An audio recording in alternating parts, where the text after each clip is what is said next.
Hello my dear students, आप सभी का स्वागत है एनसीईआरटी की छोटी छोटी बातें सीरीज पर, जहां पर आपको मिलती है एनसीईआरटी की हर एक लाइन की detail explanation, previous year questions plus multiple choice questions के साथ।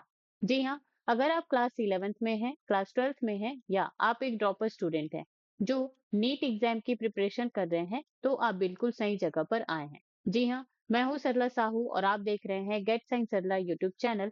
तो चलिए शुरू करते हैं हमारा आज का लेक्चर।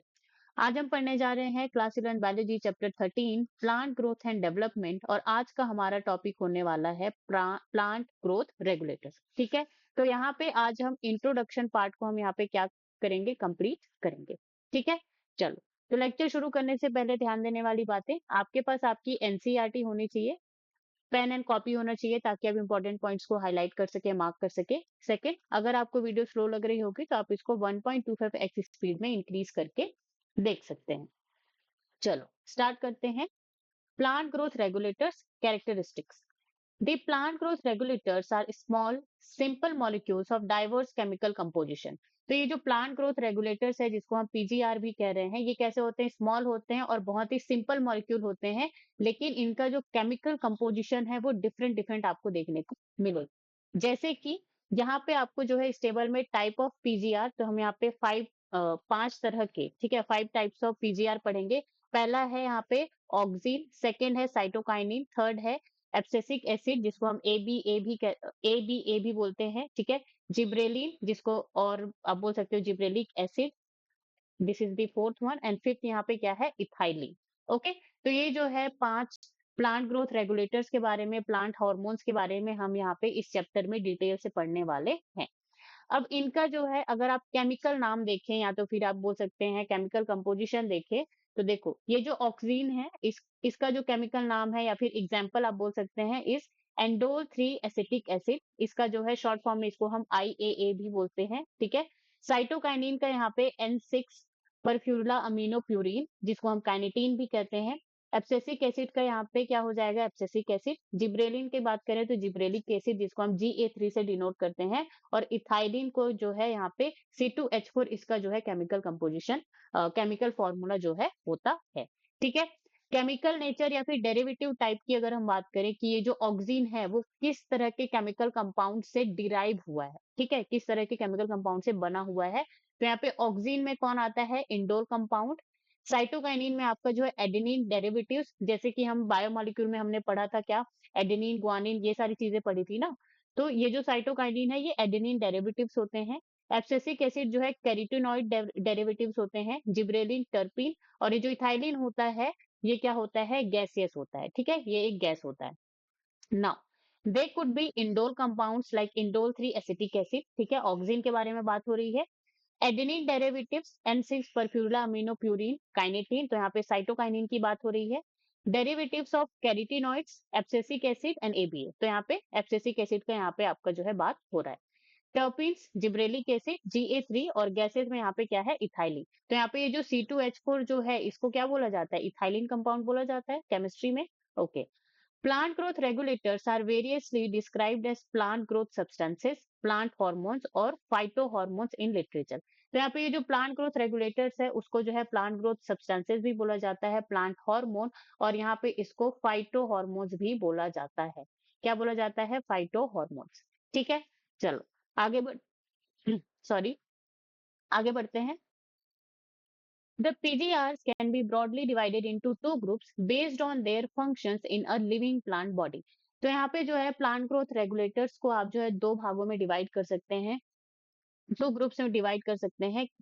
किस पे बेसिस पर, बेस्ड ऑन देयर फंक्शन। ठीक है, बेस्ड ऑन देयर फंक्शन कि उनका जो है लिविंग बॉडी में प्लांट के अंदर क्या फंक्शन है उसके बेसिस पर। One group of PGRs are involved in growth promoting activities such as cell division, cell enlargement, pattern formation, trophic growth, flowering, fruiting, and seed formation. These are also called plant growth promoters, auxin, gibberellins, and cytokines. तो देखो यहाँ पे जो plant growth regulators है, तो एक group ऐसा है, प्लांट ग्रोथ प्रमोटर्स का एक ग्रुप ऐसा है जो क्या करता है, यहाँ पे प्लांट ग्रोथ को प्रमोट करता है। क्या करता है, प्रमोट करता है। जैसे कि वहां पे आपको एग्जांपल देखने को मिलेगा, ऑक्सिन, जिब्रेलिन, ठीक है, और साइटोकाइनिन। तो ये तीनों के तीनों क्या करेंगे, जो प्लांट का जो ग्रोथ है उसको प्रमोट करेंगे कि हाँ भाई आप बढ़ो। ठीक है, तो यहाँ पे किस तरह की ग्रोथ एक्टिविटीज को ये जो है फेवर करेंगे या प्रमोट करेंगे? सेल डिवीजन, सेल इनलार्जमेंट, ठीक है, ज्यादा से ज्यादा सेल डिवाइड हो, सेल का जो साइज है वो बड़ा हो, पैटर्न फॉर्मेशन, ट्रॉपिक ग्रोथ, ठीक है, फ्लावरिंग को, फ्रूटिंग को प्रमोट करेंगे, सीड फॉर्मेशन को ये क्या करेंगे, प्रमोट करेंगे। Okay, now the PGRs of the other group play an important role in plant response to wounds and stresses of biotic and abiotic origin. They are also involved in various growth inhibiting activities such as dormancy and abscission. अब देखो, यहाँ पे एक जो group है plant growth regulators का, एक group है वो कैसा होता है, इनहिबिटर होता है। तो इनहिबिटर का मतलब ये क्या करता है, प्लांट का जो ग्रोथ है उसको इनहिबिट करने का काम करता है, प्लांट के जो भी ग्रोथ हो रही है उसको रोकने का काम करता है। ओके, तो इसमें पहला नाम है क्या, एब्सिसिक एसिड का, इसको हम स्ट्रेस हार्मोन भी कहते हैं। ठीक है, स्ट्रेस हार्मोन इसको हम क्यों कहते हैं, इसको हम आगे देखेंगे, पहले हम एब्सिसिक एसिड के बारे में जानते हैं कि ये क्या इनहिबिट करता है।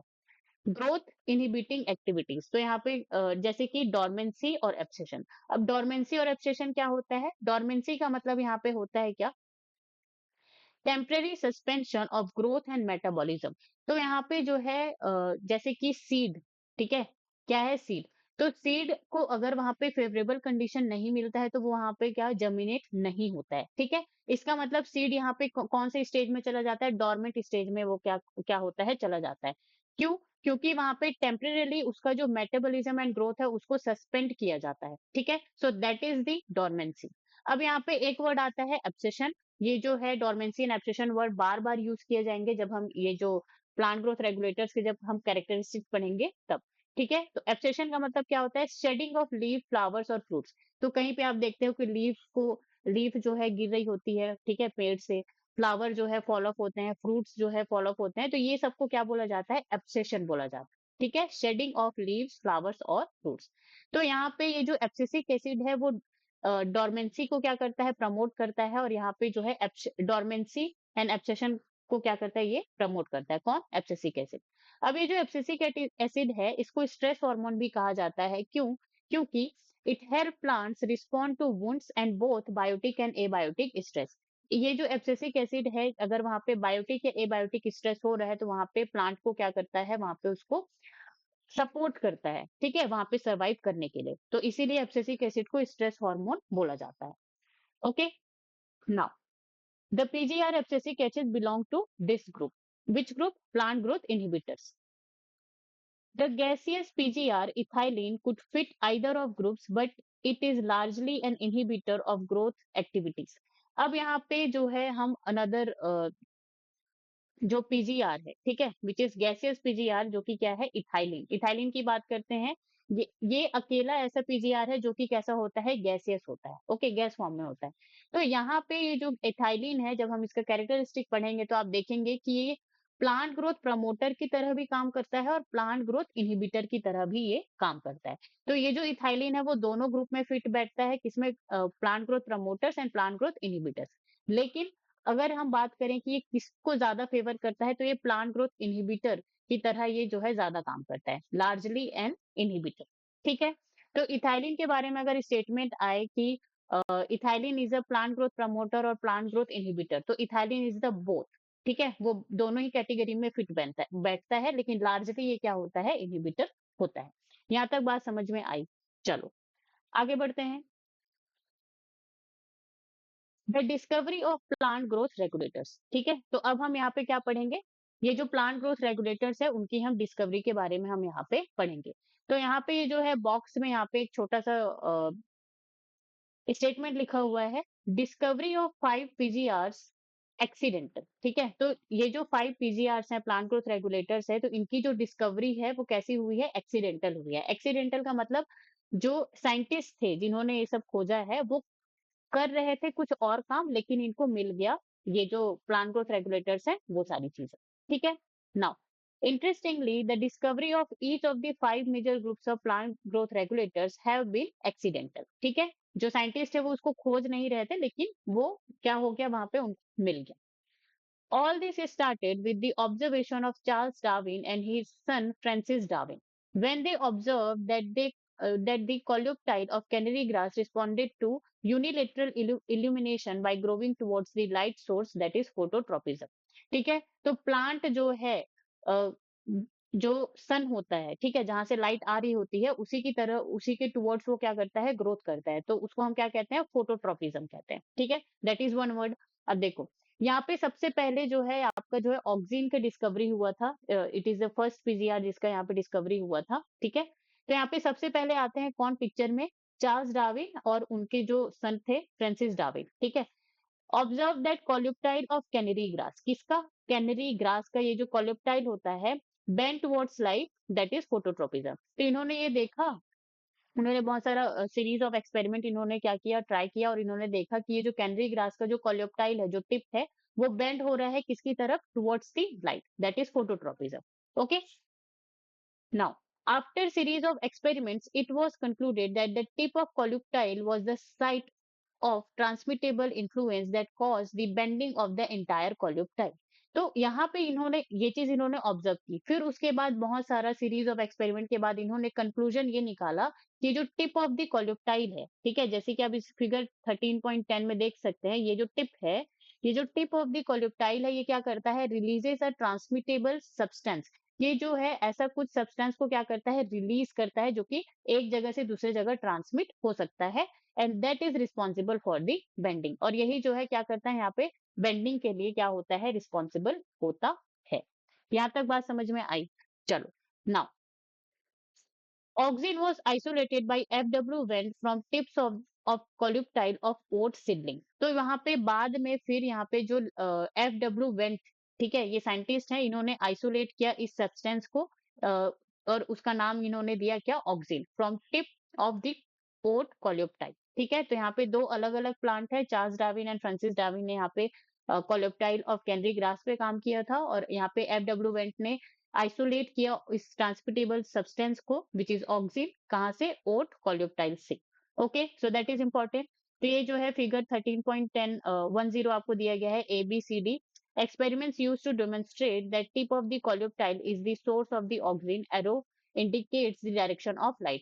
तो यहाँ पे इस इमेज में जो यहाँ पे ये जो एरो आपको दिख रहा है, ये क्या है, डायरेक्शन ऑफ लाइट है, यहाँ से जो है आपकी लाइट जो है आ रही है। ठीक है, तो ए में आप जैसे देख सकते हैं, यहाँ पे ये जो टिप है, तो यहाँ पे टिप में कुछ नहीं है, ठीक है, तो यहाँ पे अगर लाइट आ रही है तो ये क्या हो रहा है, बेंड हो रहा है। लेकिन जब एक्सपेरिमेंट बी में जब इस टिप को काट दिया गया, तो ये जो है यहाँ पे आपको बेंडिंग नहीं दिखाई दे रही है। लेकिन अब यहाँ पे क्या किया, यहाँ पे जो है ये फिर से टिप को यहाँ पे लगाया गया है, फिर आप यहाँ पे देख सकते हो कि फिर से जब यहाँ पे लाइट इल्यूमिनेशन यहाँ पे हुआ, तो फिर ये फिर से यहाँ पे डी इमेज में ये बेंड होने लगा है। ओके, तो इसी से जो है Charles Darwin and Francis Darwin ने ये कंक्लूड किया कि यहाँ से ये जो टिप है, वहां से जो है कुछ ट्रांसमिटेबल सब्सटेंस जो है रिलीज हो रहा है, जो कि रिस्पॉन्सिबल है लाइट की तरफ बेंड होने के लिए, फोटोट्रोपिज्म के लिए। ओके, चलो आगे बढ़ते हैं। नेक्स्ट, अब हम यहाँ पे जो है जिब्रेलिक एसिड के डिस्कवरी के बारे में पढ़ेंगे। तो इसके लिए कौन से साइंटिस्ट को हम याद रखेंगे, ई कुरुसावा को। तो देखो, यहाँ पे क्या होता है, एक फंगस होता है, ठीक है, ये क्या होता है, पैथोजन होता है, जो कि डिजीज कॉज करता है प्लांट। तो इसका नाम क्या है, जिब्रेला फ्यूजिकोराई। क्या नाम है, जिब्रेला फ्यूजिकोराई इज अ फंगस। अब यहाँ पे ये जो जिब्रेला फ्यूजिकोराई होता है, इसमें क्या होता है, एक्टिव सब्सटेंस होता है, जो कि नेचुरली प्रोड्यूस होता है, किसमें, इस फंगस में। अब ये जो फंगस मैंने आपको बताया कि ये पैथोजन है, ठीक है, पैथोजन मतलब डिजीज कॉज करेगा प्लांट में। तो ये क्या करता है, जब ये राइस का जो प्लांट होता है उसमें जब ये लग जाता है, ठीक है, और इसमें जो है एक सब्सटेंस है, एक्टिव सब्सटेंस जो है इसमें प्रेजेंट होता है, जो कि कॉज करता है excessive elongation of rice seedling. तो सीडलिंग का मतलब हमने सबसे फर्स्ट लेक्चर में हमने देखा था, सीडलिंग क्या होता है, जब सीड जो है जर्मिनेट होकर के जो छोटा सा प्लांट बनाता है, उसी को हम क्या कहते हैं, सीडलिंग कहते हैं। तो ये जो राइस जो सीडलिंग होता है, तो उसके यहाँ पे जो है एक्सेसिव इलोंगेशन, उसको बहुत ज्यादा क्या करता है, लंबा कर देता है। ठीक है, तो ये जो डिसीज है, इसका नाम क्या बोलते हैं, बेकने। इसको हम फुली सीडलिंग डिसीज भी कहते हैं। ओके, और इसको ट्रीट कैसे किया जाता है, treated with sterile filtrate of the fungus. Okay, ये काम किसने किया, ई कुरुसावा ने किया। अब देखो, यहाँ पे जो ई कुरुसावा है, उन्होंने 1926 में आइडेंटिफाई किया कि ये जो एक्टिव सब्सटेंस है, जो कि ये जो फंगस है उसमें प्रेजेंट है, वो क्या है, वो जिब्रेलिक एसिड है, Ga3 है, और जिसकी वजह से ये जो यहाँ पे स्टेम का इलोंगेशन हो रहा है वो जिब्रेलिक एसिड की वजह से होता है। ठीक है, चलो यहाँ पे पढ़ते हैं। The bakanae foolish seedling disease of rice seedlings was caused by a fungal pathogen Gibrella fujicori। ठीक है, ए कुरोसावा 1926, आपको ईयर भी अच्छे से याद रखना है, reported the appearance of symptoms of the disease in rice seedling when they were treated with the sterile filtrate of the fungus. The active substances were later identified as gibberellic acid. Okay, now अब हम यहाँ पे cytokinin की discovery के बारे में पढ़ेंगे। तो यहाँ पे जो साइटोकाइनिन या फिर इसी का आप जो है काइनेटिन नाम दे सकते हैं, ये क्या करता है, प्रमोट साइटोकाइनेसिस। साइटोकाइनेसिस का मतलब यहाँ पे क्या होता है, जो सेल मेम्ब्रेन का जो डिवीजन होता है, ठीक है, तो यहाँ पे ये क्या होगा, इसको वो क्या करता है, प्रमोट करता है, सेल डिवीजन को प्रमोट करता है। तो यहाँ पे जो है आपको दो साइंटिस्ट का नाम याद रखना है, एफ स्कूक एंड सी मिलर, और मिलर के यहाँ पे जो है 1955, ये ईयर आपको याद रखना है। तो यहाँ पे ये जो एफ स्कूक है, इन्होंने क्या किया, ऑब्जर्व किया, क्या ऑब्जर्व किया, कि जो टोबैको स्टेम कैलस है, ठीक है, टोबैको स्टेम का जो कैलस है, कैलस हमने जो है पिछली कक्षा में पढ़ा था कि कैलस क्या होता है, यहाँ पे क्या होता है, ट्यूमर। ठीक है, जैसे प्लांट में जो है बहुत सारे सेल्स इस तरह से क्या करते हैं, यहाँ पे सेल डिवाइड करते हैं, ठीक है, तो उसको हम यहाँ पे अगर ये लेबोरेटरी के कंडीशन में हो, लैब में हो, तो इसको हम क्या कहते हैं, कैलस कहते हैं। ओके, तो यहाँ पे इन्होंने किस पे ऑब्जर्व किया, टोबैको स्टेम कैलस में। अब इन्होंने क्या ऑब्जर्व किया, हम यहाँ पे पढ़ते हैं। F. is Cook and his co-workers observed that from the internodal segment of tobacco stem, the callus, a mass of undifferentiated cell. Callus क्या होता है, mass of undifferentiated cells। मतलब कि यहाँ पे जो भी सेल्स होंगी वो मैच्योर नहीं हुई होंगी। ठीक है, डिफरेंशिएशन का मतलब क्या होता है, सेल्स जब कुछ काम करने के लिए मैच्योर हो जाती हैं, उसी को क्या कहा जाता है, डिफरेंशिएशन कहा जाता है। ठीक है, तो यहाँ पे जो है segment of internodal segment of tobacco stem में जो कैलस था, ठीक है, प्रोलिफेरेटेड ओनली। ठीक है, प्रोलिफेरेटेड ओनली का मतलब जो है यहाँ पे न्यू सेल्स का फॉर्मेशन। ठीक है, वो तभी न्यू सेल्स का फॉर्मेशन कर रहे थे जब in addition to auxin the nutrients medium was supplemented with one of the following extracts of the vascular tissue, yeast extract, coconut milk और डीएनए। तो यहाँ पे क्या बोला जा रहा है कि ये जो एफ स्कूग है और इनके जो कोवर्कर है, ये टोबैको स्टेम पे क्या कर रहे थे, काम कर रहे थे। तो टोबैको स्टेम का उन्होंने यहाँ पे क्या बनाया था, सेल्स का कैलस बनाया हुआ था। ठीक है, कैस मास ऑफ अनडिफरेंशिएटेड सेल। तो ये जो कैलस के जो सेल्स हैं, वो प्रोलिफेरेट न्यू सेल्स तभी बना रहे थे जब उसमें ऐड किया जा रहा था ऑक्सीन। ठीक है, ऑक्सीन के साथ साथ वहां पे सर्टेन एक्सट्रैक्ट, किसके किसके एक्सट्रैक्ट, वेस्कुलर टिश्यू के, ईस्ट के, कोकोनट मिल्क के और डीएनए के। तभी जो है ये जो टोबैको स्टेम का जो कैलस है वो न्यू सेल्स का फॉर्मेशन कर रहा था। Okay, now Miller et al. 1955 later identified and crystallized the cytokinesis promoting active substances that they term kinetin। अब यहाँ पे जो है मिलर एट अल का मतलब होता है, रिसर्च में एट अल का मतलब होता है और भी उनके जो को वर्कर्स थे उनको हम यहाँ पे रिप्रेजेंट करते हैं। ठीक है, 1955 में इन्होंने ये जो सब्सटेंस था उसको क्या किया, क्रिस्टलाइज किया और यहाँ पे नेम क्या दिया, kinetin. Okay, now during mid 1960s, there three independent researchers reported the purification and chemical characterization of three different kinds of inhibitor B, abscission 2, and domin. Later, all the three were proved to be chemically identical. It was named abscisic acid ABA. तो यहाँ पे क्या हुआ, during mid 1960s क्या हुआ, three independent researchers, ठीक है, मतलब कि अलग अलग जगह पे तीन अलग अलग लोगों ने वहां पे कुछ रिपोर्ट एंड प्यूरिफाई किया। ठीक है, यहाँ पे जो है आपको three kinds of inhibitor, plant growth inhibitor इन्होंने रिपोर्ट किया। उसका नाम किया, एक ने उसका नाम दिया इनहिबिटर बी, एक ने नाम दिया एब्सेशन 2 और एक ने नाम दिया डॉर्मिन। ठीक है, तो ये जो तीनों नाम है वो आपको याद रखना है। फिर बाद में पता चला कि ये तीनों के तीनों जो है अलग अलग जो साइंटिस्ट के द्वारा जो खोजा गया है, ये कैसे हैं, केमिकली आइडेंटिकल, मतलब कि ये तीनों के तीनों एक ही चीज है। ओके, और इसका नाम फिर यहाँ पे दे दिया गया क्या, abscisic acid A B. Now next हम पढ़ते हैं, H H Cousins 1910 confirmed the release of volatile substance from ripened orange that hasten the ripening of stored unripened bananas. Later, this volatile substance was identified as ethylene, a gaseous PGR. तो यहाँ पे जो है HS. Cousins का यहाँ पे 1910 जो है आपको ये याद रखना है। तो इन्होंने क्या देखा कि यहाँ पे क्या रखा था, राइपेंड ऑरेंज रखे थे, ठीक है। अब ये क्या कर रहे थे, एक ऐसा वोलेटाइल सब्सटेंस यहाँ पे ये क्या हो रहा था, रिलीज हो रहा था, जो कि that hasten the ripening of banana. तो यहाँ पे जो है ऑरेंजेस रखे हुए थे और यहाँ पे जो है इस तरह से बनाना रखा हुआ था, ठीक है।